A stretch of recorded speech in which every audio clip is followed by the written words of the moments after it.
এতগুলো রোজা চলে গেল, তো ফাইনালি আমি আমার জামাইকে প্রপার ইফতার আজকে করাবো।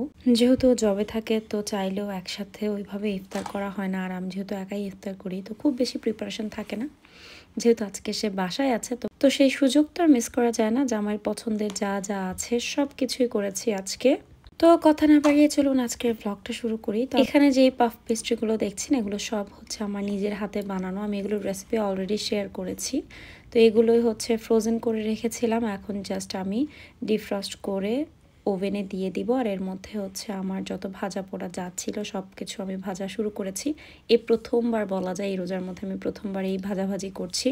এতদিন অনেক এক্সকিউজ দিয়েছি কেন ভাজা পোড়া করি না, তো ফাইনালি যেহেতু বাসায় আছে এখন আর কোনো এক্সকিউজ নাই।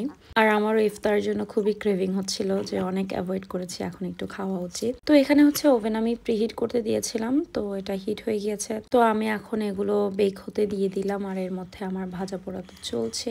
আমার মনে হয় প্রত্যেকেই আমরা ছোটবেলায় বেশি এনজয় করেছি ইফতার আর সেহরি এখনকার চাইতে, কারণ এখন তো আমরা বুঝি যে ভাজা পোড়া হেলথের জন্য ভালো না, অ্যাভয়েড করি। বাট ছোটবেলার তো আমাদের মেইন আকর্ষণই ছিল যে কখন ইফতার ভাজা হবে, কখন ইফতার করব, কখন আলুর চপ, বেগুনি, পেঁয়াজু এগুলো খাবো।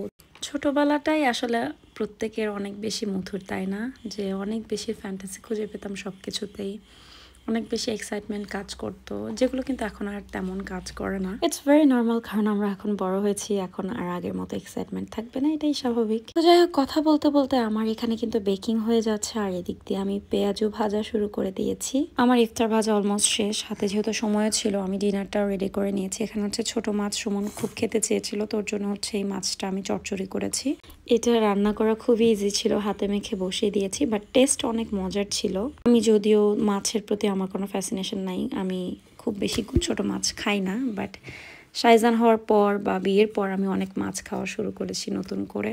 তো আমার ইফতার রান্নাবান্না সব কিছু রেডি, হাতে যেহেতু সময় ছিল আমি একদম কিচেনটাও ক্লিন করে নিচ্ছি। মানে চুলাটা আমার সাথে সাথে ক্লিন না করে মনে হয় যে আমার ভালোই লাগে না, পরে আবার আলসেমি লাগে। তো আমি সাথে সাথেই ক্লিন করে ফেলার চেষ্টা করি, সো দ্যাট এটা মানে স্টিকি না হয়ে যায়। আর কাজ শেষে কিচেনটা একদম চকচকে করে ফেলার মধ্যে যেই স্যাটিসফ্যাকশন, আমার মনে হয় একটা হাউস ওয়াইফের এর থেকে বেশি আর শান্তির কিছু নেই, যে আমার সুন্দর শখের কিচেনটা একদম পরিষ্কার পরিচ্ছন্ন থাকবে। তো ক্লিনিং শেষ, যেহেতু অনেক ভাজা পোড়া করেছে এই জন্য একটু ক্যান্ডেলস আমি জ্বালিয়ে দিচ্ছি, সো দ্যাট স্মেলটা হচ্ছে চলে যায় আর ভালো একটা স্মেল আসে। আমি যেহেতু ইফতারের প্রিপারেশন আরও অনেক আগেই নিয়েছি, এই জন্য হচ্ছে আমি স্লোলি কাজগুলো 1 বাই 1 করতে পারছিলাম। তো অলমোস্ট আমার সব কাজ শেষ, এখন হচ্ছে আমি সব সার্ভ করে নিব। সুমনের যেহেতু বাসায় ইফতার করার খুব একটা সুযোগ হয় না, তো চাচ্ছিলাম যে ও যেই কয়টা দিন বাসায় ইফতার করবে একটু স্পেশালভাবে ওর সামনে প্রেজেন্টেবল করেই হচ্ছে ইফতারটা সার্ভ করব। এই জন্যই হাতে সময় নিয়ে শুরু করেছিলাম।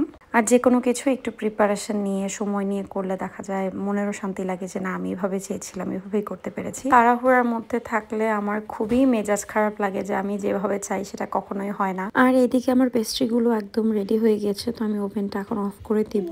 আর এখানে হচ্ছে আমি শরবতটা সার্ভ করে নিচ্ছি। আমি নর্মালি কিচেনে সবকিছু একদম রেডি করে রাখি, যখন সময় হয় তখন জাস্ট টেবিলে ট্রান্সফার করে দিই, কারণ টেবিলে কিছুই রাখা যায় না, শাইজান এসে ধরবে, নষ্ট করবে। তো এই জন্য আমি টেবিলে আগে দিই না, কিচেনে সব কিছু রেডি করে রাখি, যখন সময় হয় জাস্ট ইমিডিয়েট তখন আমরা টেবিলে ট্রান্সফার করি। এই ড্রিঙ্কসটা খুবই মজার ছিল, বাট আমি হচ্ছে এটার ফুটেজ নিতে ভুলে গিয়েছিলাম। এখানে আমি দিয়েছিলাম চিয়া সিড, ইয়োগার্ট, ম্যাঙ্গো আর হচ্ছে মিল্ক। এক কথা এটা অনেক মজার একটা ড্রিঙ্কস ছিল, আমার খুবই ভালো লেগেছে। আমি সবসময় এই হ্যান্ড ব্লেন্ডারের এই পটটাতেই হচ্ছে শরবতটা বানাই, কারণ এটা একদম পারফেক্ট 2 গ্লাস হয়ে যায় আমাদের দুইজনের, কম বেশি হওয়ার কোনো চান্সেস থাকে না। তো আমি এই জন্য এটাতেই বানাই। আর এদিকে আমার পেস্ট্রিগুলো একদম রেডি, আমি এগুলো সার্ভ করে নিচ্ছি। এখানে 2 ধরনের পেস্ট্রি ছিল, তো একটা রেসিপি আমি অলরেডি শেয়ার করেছি, আর একটা আমি সামনে করব। তো যাদের হচ্ছে পেস্ট্রি রেসিপিটা দেখার দরকার জাস্ট আমার পেজে গিয়ে দেখে নেবেন।